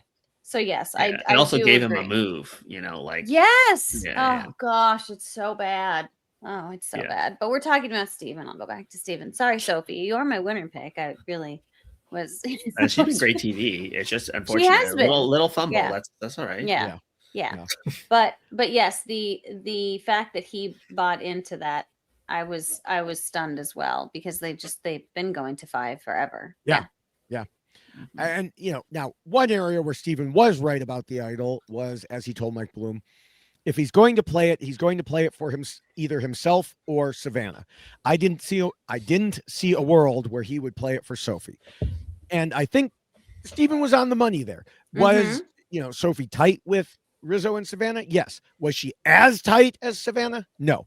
I do not think that Rizzo was ever playing that idol on Sophie. Yeah. Well, and I think that that's going to probably come back and bite him. You think so? Why? Yeah. Well, because Sophie is now seeing that she's not as important to Rizzo as she thought. But he has an idol at 5. Well, he does have an idol, right? But I still think that there is a world in which it could end up negatively affecting him, just with Sophie. Except she believed she was perfectly safe anyway. So why would she be upset at him? Well, she told him to play it for her. Yeah, I know she told him, but that may have been to try and get him to play it without needing to. I think she genuinely thought she might be going home there. I mean, that's possible. I mean, there are certain things that happened in this episode that clash with what she posted on social media. And I know that never ever happens, where someone, like, you know, there was, you're right. There was her asking him to play it. There was Rizzo saying in the voting booth, something that said, "We'll see what happens," or something else like that. I can't remember exactly what it was. So yes, there is some difference there between what we saw and the confidence she showed on social media about it. Yeah. She's also been probably getting bombarded with crazy messages and shit. Oh, she was. Did you see her TikTok? No, I did not. So she did a TikTok just reading off the things that people had said to her. like mean tweets. Horrible. Oh, horrible things.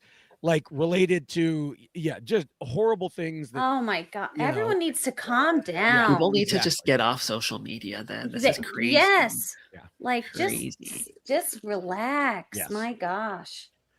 So all right, we can move to the long-awaited Appendix A, which discusses players. Here comes the monologue. Yes, not quite yet, but yes, we're getting there. Discusses players keeping their end goals in mind when voting, and we talk about voting out the weak, then the strong, then the weak, then the strong. And as I've said for the past few weeks, at this portion of the game, you typically want to get out someone who is strong on the opposing side.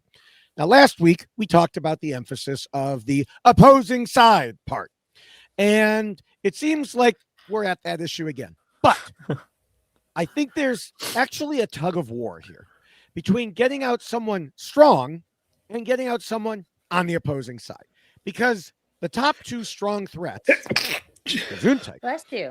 in opposition to Sage and Christina, were immune and perceived to be immune. So I don't want to say Sophi was weak by any means, but she wasn't at the top of the totem pole when it came to the final three. Meanwhile, there was Steven, perceived to be a big threat, who was in the alliance with Sage and Christina. So a choice had to be made, and Sage and Christina made the one that set us off with so much disbelief. Yeah. Well, and they did actually talk about this when they were, on the beach together, where Sage said, "I want to go to the end with you and Sophi." So this was a conversation that was being had, because I think they were realizing the position they were going to be in if they were sitting with Steven. So it does make sense that they wanted to vote him out. 100% makes sense. But yes, the way that we got there is what I think was really the surprising part of all of this, because it certainly is in Sophie's best interest as well to get rid of Steven. But she should have played things a little bit differently as well. So it's like everyone is sharing that same goal, those three at least, because they're realizing we can't beat Steven. But I think the problem really becomes the shift in the power of the game. And that's really why this whole thing is bad for Christina and Sage, because now there's the two of them and they're hoping they have Sophi, but Sophi might still stay with the other three. So Christina even pointed this out on the beach as well. She's like, well, but if we do that, then we might just be giving the game over to the other three. And this even came up in tribal council, where they were like, well, however this vote goes is going to probably decide who runs the rest of the game. So all of these things are issues that needed to be like fleshed out. And so, yes, you got rid of a big threat, but at the same time, you probably have given up all the power that you have in the game moving forward. This is why I think this vote was very interesting, potentially, because any of those three at the bottom of the winner equity totem pole could have actually used this vote to unilaterally change their position to be maybe the best one. Sophie, we already know, steal Rizzo's idol, vote out Rizzo or Steven. I don't give a fuck. Just take the idol. Big move. Sage and Christina know that Steven is blocking a vote. They know that Rizzo, Savannah, and Sophi B will have 2 votes. They don't know about knowledge is power, but that ended up being useless anyways. All they have to do is they know 2 of those people are voting for Steven. They know Steven is voting for Sophi. The 2 of them vote for Rizzo. And then if you want Rizzo out and he doesn't play his idol, you've eliminated him and his idol, because it's a 2-2-1 tie. And they, on the revote, have 2 out of the 3 votes, because Rizzo will not be able to vote and Steven will not be able to vote, and Savannah's vote is blocked. So Christina, Sophie B, and Sage would be voting. They can choose to then send Rizzo home with his idol, or if they want the idol out and Steven to go home, all they have to do is say, Rizzo, we wrote your name down. You need to play your idol. And if you don't, you will go home. Like that is the way to do it. And I get that they think that maybe Rizzo's, this is his final play for the idol or whatever. Even then, it still works out in their favor. And even then, he also has been so obvious about, I'm playing this out now. I guess I'm in the final 5. Is that not the perfect smokescreen for a little sneaky boy to be like, I'm going to play it for you now, Sophie, because none of them voted for me. Like, there is subterfuge to allow a move like that, and that's all that they had to do. Yes. Yeah. Yep. I think that they just, got locked in. And so this is where, as you said, Jessica, my monologue comes in here, because those are the things they could have done. I want to look at what they did, because since this all happened, since that happened on Wednesday night, there's been some time to think about it and digest it and maybe understand why this happened. I'm not saying agree with it, but understand at least somewhat where Sage and Christina were coming from. And I try to give Survivor players some grace here when their decisions appear to be ridiculous, because, of course, we know we don't see everything, or they're seeing things differently.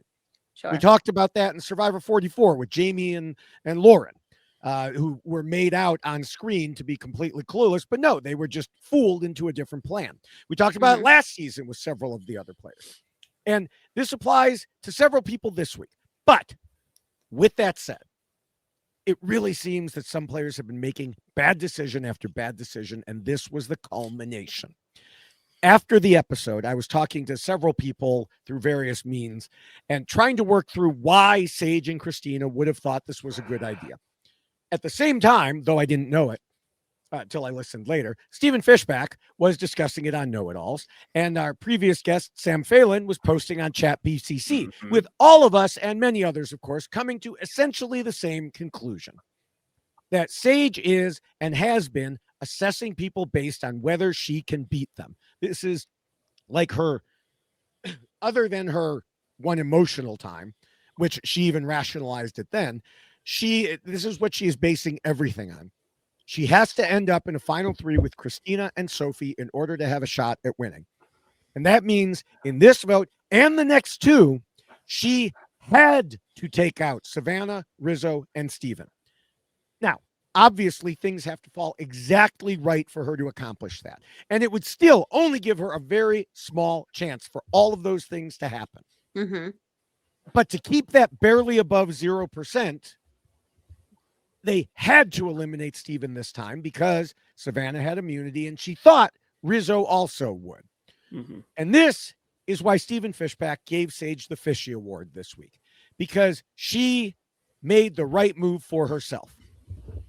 But it is absolutely insane to me that he did that, because she put herself into this position where she had to make this move. She and others spent the last few weeks voting out the wrong people, taking out her own allies who could have helped her, eliminating those who were not the big threats that they were made out to be. This backed her into a corner where this was the only move she could make. We don't give awards to people who lose all their money on foolish investments and then decide the only way they can pay off their debts is to bet it all on the roulette wheel. Like I said, I do my best to give players grace, and I really like Sage, but I cannot sit here and not say what I'm thinking. Part of which is that Stephen Fishback was nuts to make that choice, and she made a series of poor decisions leading up to that. He's got poop on his glasses. Is that what you're saying? Yes, absolutely. He's certainly not seeing clearly. Oh my gosh. Yeah, no, I do think that this is why Survivor is hard, right? Because you have to think about all of the permutations, and you have to think about how am I going to get to the end, and how am I going to structure this in a way that's going to work for me, and I'm going to be able to have others work this with me, right? Because you can't do it by yourself. So it is a very difficult thing to do. But I do think in Sage's world, it it kind of crumbled for her when she did make the emotional decision that we were already talking about. Like, she made the wrong choice at that point in time, and that did not benefit her game. And she even talked about karma, that this was karma coming back. But that was in regards to not getting the reward. Right, but the thing is, it goes back further than that. I mean, Yeah. we've talked a lot about this week after week. The group going against Rizzo, Savannah, and Blue Sophi, allegedly, have made bad choices all the way back at the split tribal council when they voted out MC. Then they fell for Rizzo's. But Sage wanted to vote out Rizzo. Right. She did. Well, okay, but she didn't, after but also, I mean, Steven wanted to vote out. You're right. You're right. But and I'm not just talking about her. I'm talking about the combination of the group that kept turning on each other. But yes, she's the surviving member of that at this point. But then they fell for Rizzo's whispering about Alex being a threat, and then they voted out Yellow Sophi for revenge, like you just said. And it's just, I mean, back in episode 10, Sage said the plan has always, for me, been Savannah. But then Savannah would win immunity. A little later, except Sage that one said, week when she didn't. Right. A little later, Sage said, we are getting down to really critical numbers. If we don't break up this trio, we are screwed. And so on. She keeps saying these things. But this series of occurrences, this series of unfortunate events has led them to the point where they're here. And even making this decision, Sage and Christina are still losing the game 99% of the time. Christina, sorry, probably 100%.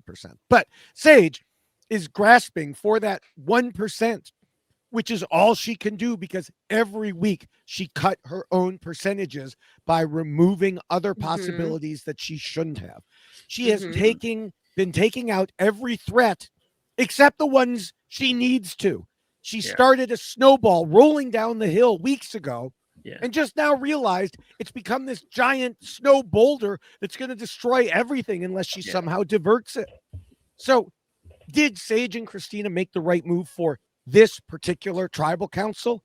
Yes, but only because of so many wrong ones leading up to this point. Right.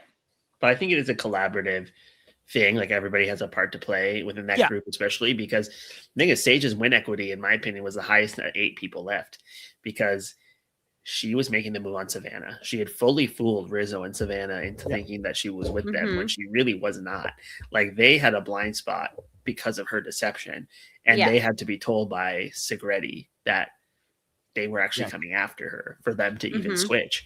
And so Yellow Sophi voted against her own best interests in that moment, in my opinion. And that I'll stand 10 toes down on that, because look what happened after at that vote. So in that world, I can see why, when you have somebody that's like so obviously voting against their best interests and stabbing you in the back, I can see why you would never trust them again. However, it is also a situation where you really don't have a choice, especially now that the trio, the dragon, the 3-headed dragon. Wait, isn't that something you said too? The 3-headed dragon is coming after Segretti, so you can trust where her vote's going. Yeah. I mean, I like I said, I go back even further. She took the people that she has taken out, that she has believed are threats, because Rizzo has convinced them that they're threats, and not just her, others too. Alex was no threat. Leave him in the game. He is zero threat to anyone. Okay. Even Yellow Sophi, they were like, "Oh, she's such a big threat." No, she wasn't. She won some challenges. We talked about it on the podcast at the time. She was not a threat socially. She was not a threat strategically, only challenge-wise. But they rationalized, because they were upset, that she was a threat, and used that as a reason. She's left the real threats in until suddenly, oh my gosh, all the real threats are still here. I have to do something. And I still have a very low chance of winning. Yeah. All right. Well, which is why I also think this is an interesting season in the back half. Maybe not at first. I mean, definitely not at first. But now because there were so many ways. Sometimes you look at an end game and you're like, that person could never win ever. And this season, most of these people had a path to the end that they could have been a strong contender. And it is truly the decisions that were made on a strategic level along the way that cost them the game. And you can really clearly point to those moments, which is not always the case. And I like that. That makes the storytelling easy to follow. Right. Right. That is true. All right. Well, we can move to Appendix B here to discuss the jury phase. Where Last was week, Don't Choose the Rock? Kidding. Yeah. Actually, most of the time, choose the Rock. Don't do that. Honestly, I'm down for it. But just pick the right one. Pick the right one. That's all. That's the problem. I made the right decision. I just picked the wrong rock. So. Yes. Yeah. Yes. 3 people have gone out on a rock in this show's history, and the first person that did it ended up being very problematic and a weirdo in real life. So what are the other 2 hiding? I'd like to know. I'm not hiding anything. I mean, there's a number of people who have been real weirdos and very problematic without going out. Are we going to just start grouping people who played Survivor? Because I think we can find some other groupings here. Okay, just saying. Just saying. One of them had a womb with a view, as a matter of fact. But moist. Okay. Yes. Okay. So in the jury phase last week, we mentioned that one reason targeting Sophi made little sense, or a little bit of sense, was she was a threat if she made it to the end. But as I just talked about, she wasn't nearly as big a threat as she was made out to be. And that's where things are different for Steven, because I do think he was a big threat to win, as the others believed, for the reasons that we've already talked about. He said in interviews that in his opinion, he felt he could have beaten anyone. Now, while of course we'll never know for sure, in my opinion, it seems like Savannah had a leg up on him in that regard. But it would have depended on how both of them would have gotten to the end, among other things. And of course, Savannah has been seen as a threat for a while now. As we've been talking about, is one reason she should have been targeted. But the point is that anyone would be worried about going to the end with him. So it made sense to ensure he didn't get that far. But was it more important to get him out versus Savannah and Rizzo, or even Sophi? Now, again, we just covered a lot of that, but based on what I've seen personally, I would have rather faced him than Savannah at the end. And I know you couldn't choose, they couldn't choose Savannah this week, but I'm talking about previously when she was available. Right. It is just not realistic to believe you can get him, Savannah, and Rizzo all out by final tribal council.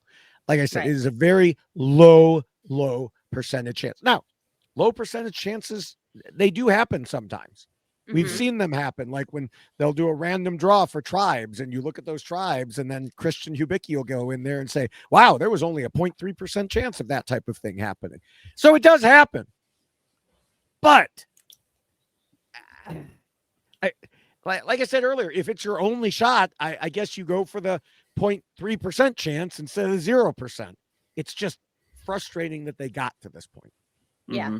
Fair enough. No, I agree. Yeah, I definitely agree. And this is something we've actually talked about, that it's we could get to them later. We could get to them later. Like this idea that like people have when they play this game, for some reason, they believe, oh, well, we'll be able to vote that person out later. Like, it's fine. Let's shift gears and like, what are you waiting for? Because what do we see time and time again when that happens, when there's that, we can get them out later never comes because they win immunity or like something else happens and they have an idol. Everybody wants to take them to the end. Yes, right. exactly. And then it's like, and then all of a sudden you're like, oh, I guess we should have done that back then and we shouldn't have tried to wait. And so there is this concept with when you play Survivor, if you have an opportunity, you have to take it because you might not get that opportunity again, which is exactly what we're seeing happen here.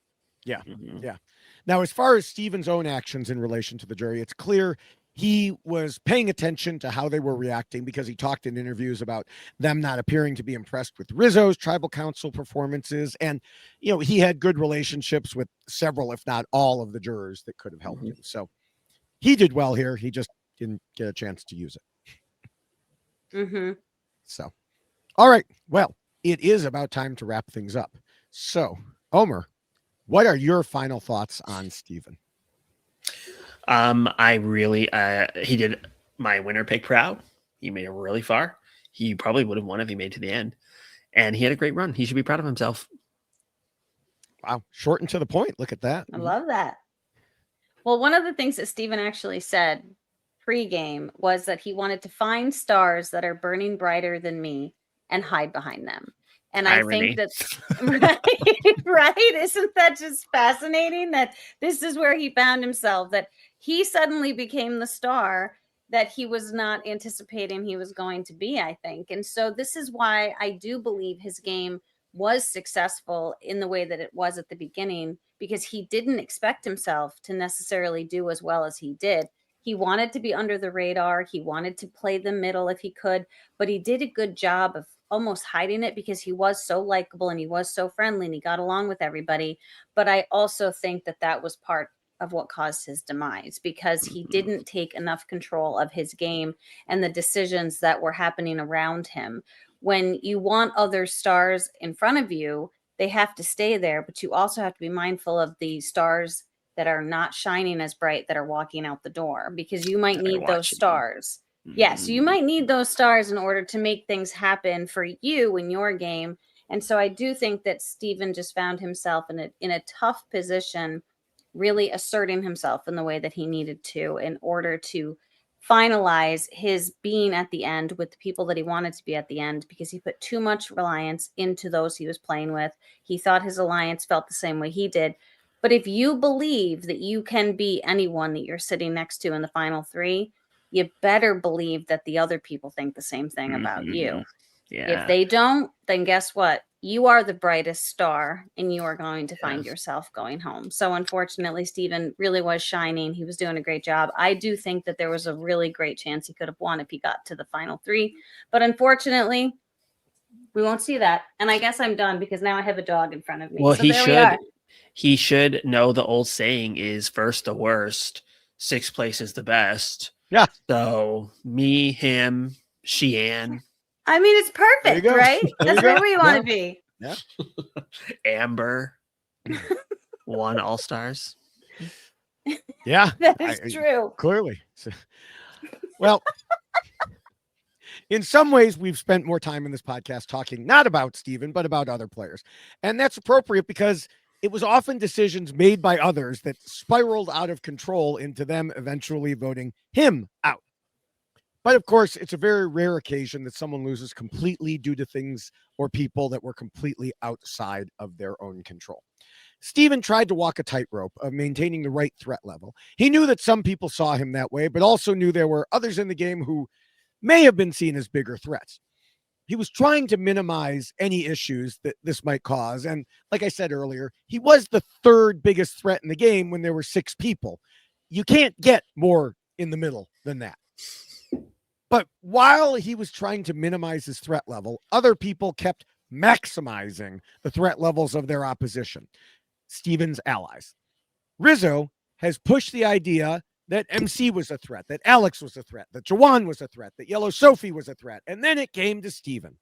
One after another, Rizzo has been able to convince people not to look behind the curtain and that the real threats were on their side the whole time.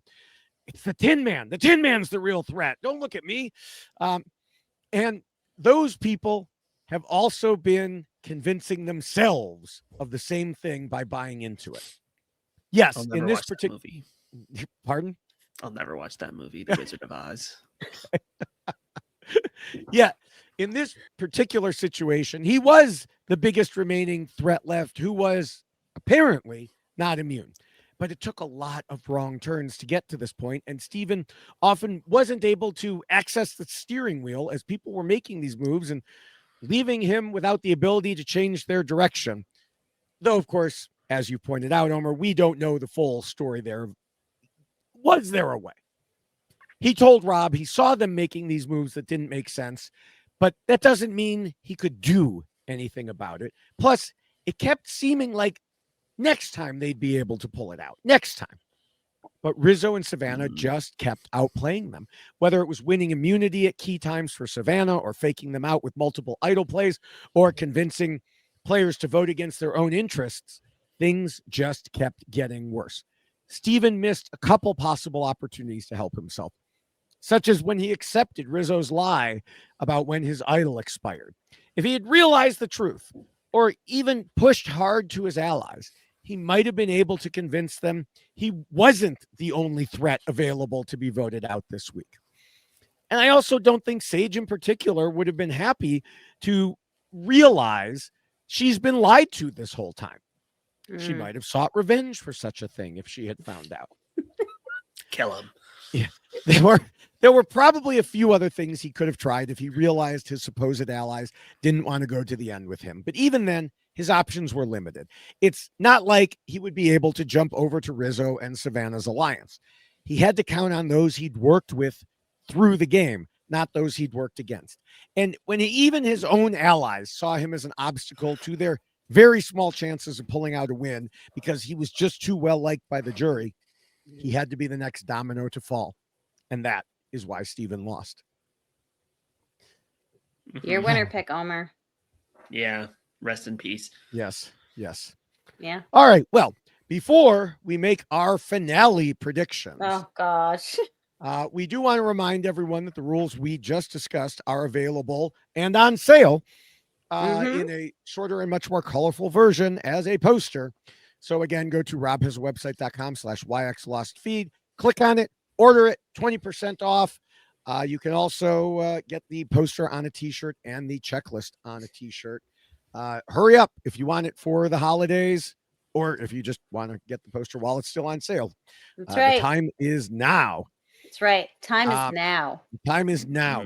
Omar, where can people find you if they would like to chat with you online? Well, not on Traders Canada 3 anymore because they're dumb bitches. Yes, that is true. But on Twitter, Blue Sky, Instagram, wherever.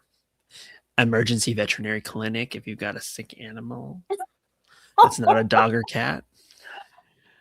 Well, what is your account on those? Not at the Emergency Veterinary Clinic. At the What do you mean? Well, what's like your Blue Sky name?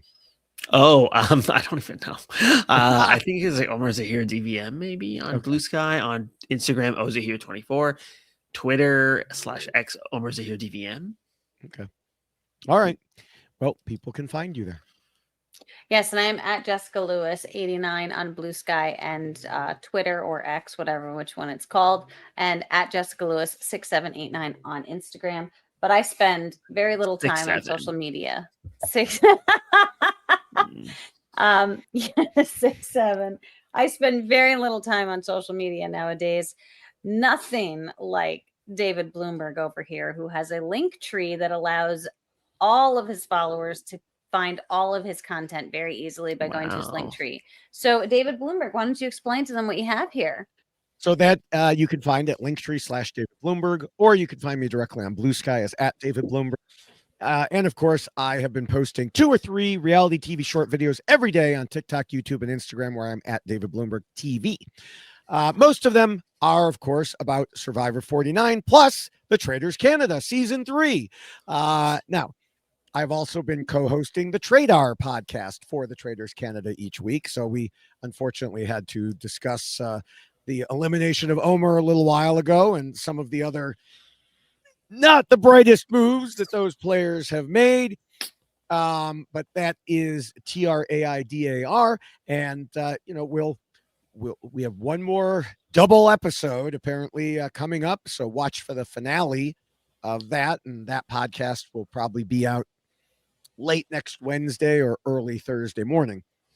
And then, of course, once the Traders UK and the Traders US both start up, I will be on the Tradar for all of those, including where I get to cover Rob Sesternino. So that will be, and he's already given me a warning in an early podcast when he was with us. He was like, "You better not be saying things about me." So well, that's what we do here. We say things about people, right? That's right. Robert. All right. Not even owning Rob on this show. Yeah. Again. Now, previews or predictions rather. the preview is pretty much useless. They never tell us much for the finale. Mm-mm-mm. I talked earlier and I said, I basically don't think Sophi can win. And I promise I'm not just saying that because she's your winner pick, Jessica. I just don't see how it's possible. We've talked a little bit about how Rizzo may be in trouble, though I'm not sure if he realizes it. And that, I mean, we talked quite extensively about that. But I can't completely count him out because I do think he could find a way to explain what happens, especially if he's not up against Savannah and can claim credit for all the moves. Mm-hmm. But I think that the odds are pretty good. He will be against Savannah. And as I said last week, I think she can out-talk him in the jury. She can point out that there was a reason so many people wanted to target her, and yet she's still here. And we, of course, also have Sage and Christina. I like Christina, but I think I said a few weeks ago she's not a threat to win, and I stand by that. Even though I mentioned that to my son yesterday, we were talking, and he said, well, you've said that about players before. And he's right. Mm. I said that about Erica. I said that about Gabler. But I'm sorry, I'm saying it about Christina. Not so good recently. Pardon? Track record's not so good recently. Well, hey, YouTube at the end of the year, my award was the most likely to predict the outcome of a reality TV season. That's the award they gave me. So wow, look at you. If YouTube says it, it must be right. But I am saying it about no, they did not give me a plaque. I do not fear being proven wrong here with Christina. Sorry. Now, we just spent a lot of this podcast talking about Sage's options, and I think it's pretty clear the only way she wins is if she somehow gets to the end with Sophi and Christina. Again, I don't see that happening. It is the long shot of long shots. Maybe if she weren't going up against the challenge beast of the season, but she is. So I think the final three will be the three from the Tres Leches Alliance. And from there, I'm predicting a Savannah win. And I think everything you've just said makes all of the sense in the world because it really does. I mean, I'm just going to clip that and use that over and over again. That's kind of where I see things headed, but I want to try to believe or look for like silver lining, like the decision that was made here and how Sage and Christina were thinking to themselves, well, we need to get to the end with Sophi in order to have a chance at all. But in order for that to happen, so many more stars need to align that I do think it's impossible. I don't think anyone is going to be able to beat Savannah in whatever, challenge is going to be presented. She is just incredibly amazing. She's very strong, and you can just see the focus when she's in these challenges. She's also eaten more just recently. I mean, I do think there's a lot to be said about that, winning that reward challenge and having that opportunity to re-nourish your body in that way makes a huge impact moving forward, even if, because the game is moving very quickly. I mean, these are like days stacked on days. And so she's probably in a better space there. But I am very curious about fire making. And when we get to, as much as I hate to even talk about fire making because it shouldn't exist, when we get down to the fire making component of things, right? If we end up in a situation like if she wins fire making, or if she wins the challenge, excuse me, and she chooses to bring Sophi with her, then who is she going to be putting? So that means she's got to put Rizzo in fire with someone. And that's the only potential opportunity I see where that final three number could shift, or that the mashup could change, right? Like who's going to be in that third spot, because there is a world in which maybe Rizzo loses in fire and then we don't see a Rizzo in the final three and we just see Savannah win as we would expect her to do based upon everything we've seen thus far. So I am very curious about the fire making component. Or does she put Sophi in fire making because she feels so like she owes her life to Rizzo? It'll be very interesting to see if that's where we end up, what her choice will look like in that moment. So, but I do agree. I think it's going to be a Sophi win. I think we've been watching, or excuse me, see, I wanted to be a Sophi win because that was my choice. Ugh, Sophi. But yes, I do think that's where we are headed. That's where the whole season has really kind of led us to. But I am very curious about the fire making component for sure. Mm-hmm. All right, Omer. What's your I big don't pick? think Sophi is drawing 100% dead. I think if she's in the final three with Sage and Christina, I mean, I think that either Sage or Sophi could win, but I think the likelihood of that is very low because Rizzo has an idol and Savannah is like by far and away the best challenge competitor at the moment. So I also think it'll be the Tres Leches alliance that gets to the final three. And I am going to make a fun prediction that it's a tie. Okay. And then Sophi votes for Savannah to win. Okay, so it still ends up being Savannah. That little added nugget yeah. there, though. That's nice. One interesting thing to me about all of this is that if there's one thing we've learned from New Era editing, they love pulling the rug out from under us for the winner. So they've been showing us Savannah, Savannah, Savannah, Savannah, Savannah. Kyle. I mean, I'm not saying every time, I mean, it's, but just they love doing it.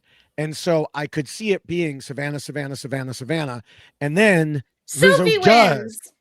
No. Christina. I'm thinking Rizzo is a possibility still. That he does have this amazing performance. He explains everything and poof. So we'll see. We'll see. I want to see a tie. Let's do it. I do think that the ties are a fact. I mean, we've only ever seen one once, but that was fascinating, and it must have been so gut wrenching for Dom and Wendell to be sitting there and being like, and also Laurel was like, well, I don't think it was gut wrenching for Wendell. He knew. Well, no, Wendell knew how Laurel. He knew.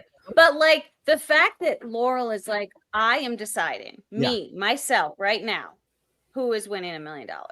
Like, don't feel that bad. Should have made a move. Well, listen. I don't disagree with that. A lot of pressure, though, right? A lot of pressure. Yeah. So. All right. Well, as we wrap up, I want to encourage people to check out the RHAP patron program at robhasawebsite.com/patron. You can get access to all the special podcasts that are put out just for patrons, plus Facebook groups and Discord and discounts on live shows and discounts on the RHAP shop. And of course, you support shows like ours and everything on the network by going to robhasawebsite.com/patron. Also, make sure you're subscribed to all the RHAP Survivor podcasts. I would hope by now you are. This is the end of the season. We're coming to the finale here. But if you're not, for some reason, you've just discovered it, go to weknowsurvivor.com, set it up, and you are good. Do it already. So, yeah, you'll find a ton of great content from us, the know-it-alls, except when Steven's being a bitch. I was going to say dumb, but either way. The B&B, Survivor Global, and much more. And we would love to thank everyone at RHAP for all of the incredible content that you do create. So not just the Why Blank Lost podcast, but for everything that you put out there and make available for all of your viewers and listeners. Thank you to Scott and Jess and the team that does all of the editing. Again, not just for the Why Blank Lost podcast, but all of that delicious content. And also thank you to Will from America for the theme song that you created for the Why Blank Lost podcast that you hear on the audio version, which is lovely and an enjoyable tune. And I would love to thank Omar for joining us here today. Even though you don't like any of my dogs, I won't take it personally. But I still think you're fabulous and you're so much fun to have. But it has been so great having you as always. Your position, your thoughts, the processes that you put together and in contemplating people's gameplay is always impressive and great. So we appreciate you being here. So thank you so much. Thank you so much for having me. Yes, let me add to that. Thank you, Omar, for I know that last week, we couldn't make it work, but this week we did. So we got you in there, and arguably maybe a more interesting episode for you here. Although last week you could have discussed Rizzo trying to figure out, killing two birds with one stone, which I know was probably painful for you to hear. So yes, thank you very much for joining us here once again. Why is it always killing two birds with one stone? What happened to Old Yeller? Cover your ears, Echo. Don't listen to this. So terrible. I think they put you on the cabinet if you're an Old Yeller type person. So, anyway, thank you, of course, Jessica. And, next week we will be here for the finale. So, watch for Y blank one coming soon, and you can find us on social media until then. Thanks, everyone. Bye. Bye.